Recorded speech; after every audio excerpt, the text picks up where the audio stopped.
What better way to celebrate Valentine's Day than with a review of a novel that portrays a dystopian book-burning society?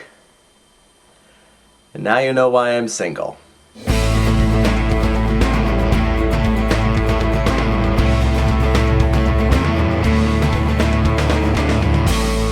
Fahrenheit 451 by Ray Bradbury. Most people have at least heard of it. The book has many themes. Of course, the theme that most people know of is the whole book burning thing. Fahrenheit 451 presents us with a futuristic society where books are forbidden. The protagonist of this novel, Guy Montag, is a fireman. But in this futuristic society, houses are fireproof, and so firemen don't put out fires, they in fact start fires. If there is a report of a house that is keeping books, they go to that house, they burn the books, and they burn the house. That is what most people know about Fahrenheit 451. But if we were to say that the sole theme of this book is book burning is bad, that would take away a lot of the book's message. One of the really important aspects of this book, and really of any dystopian novel, is how that society came to be in the first place. Ray Bradbury wrote this book in the late 40s, early 50s. The late 40s and early 50s were all about the American dream of finding comfort and success and affluence. And so basically we see a world where the whole turmoil of the 60s never happened, and that the pseudo-happiness of the 50s continued on into present day. So what happens when that happens? Well, you've got improvements in the radio and television media. People are seeking faster, more accessible information. They're seeking ways to make their lives more comfortable and happy. And so basically this becomes a society of cheap thrills. Depth is frowned upon. Why? Because depth makes certain people uncomfortable. Anything that could conceivably cause pain or discomfort is done away with. And books fall right into that category.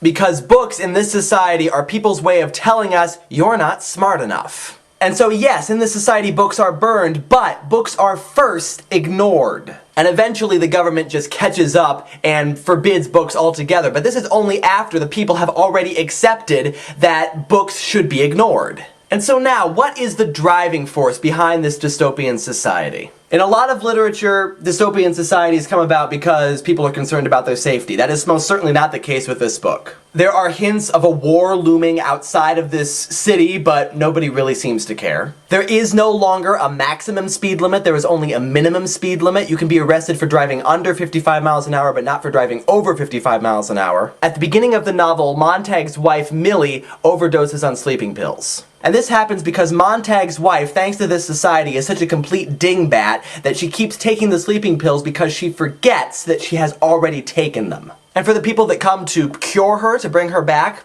it's just another day at the office for them. So safety is obviously not a concern. The driving force behind this society is happiness. At the beginning of the novel, Montag, who loves his job as a fireman, meets the 17-year-old girl named Clarice. Clarice is an oddity in this society. She goes on walks, she enjoys having deep conversations with people, and this just isn't done in this society. And she asks Montag a question at the very beginning of the novel. That question is, are you happy? And Montag begins to realize during the course of the novel that no, he's not happy, even though he's supposed to be. That's the whole point of living in this society. Be happy. But he's not, because he senses something is missing, and we find out increasingly throughout the novel that no one else is happy either. They're just acting like they are. By far one of the most fascinating characters in Fahrenheit 451 is Police Chief Beatty. He is Montag's boss, his friend, his mentor, and he kind of represents the government regulation about burning books. And yet, for all that he represents that idea that we must burn books,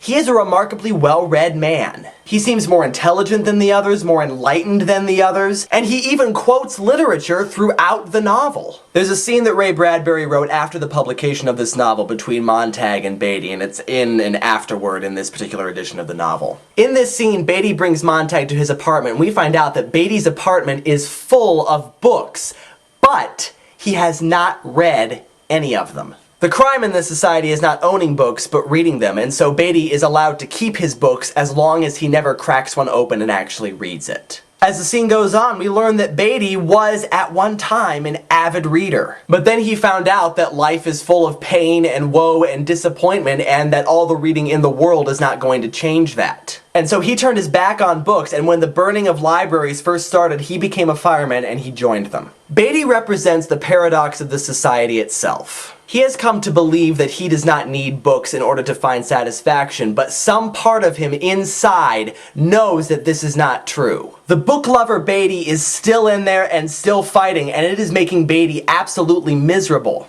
Possibly one of my favorite quotes in the entire book is this: "If you hide your ignorance, no one will hit you, and you'll never learn."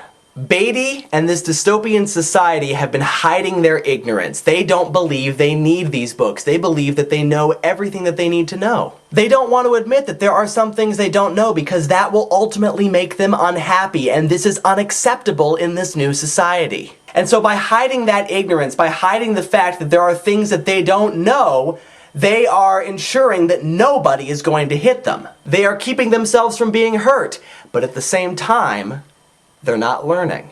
In a way, Fahrenheit 451 is a society of Decepticons, people who believe that we should just be happy, that vapidness should be a way of life. And it doesn't end happily. Dystopian novels hardly ever do. But it's an excellent novel. Everybody who believes in the power of books and education should definitely read this. Fahrenheit 451 by Ray Bradbury. And next up on the favorites list, another well-known dystopian novel, 1984 by George Orwell. Happy Singles Awareness Day, everybody. See you later. Chocolate Pez. They have chocolate Pez! How awesome is this?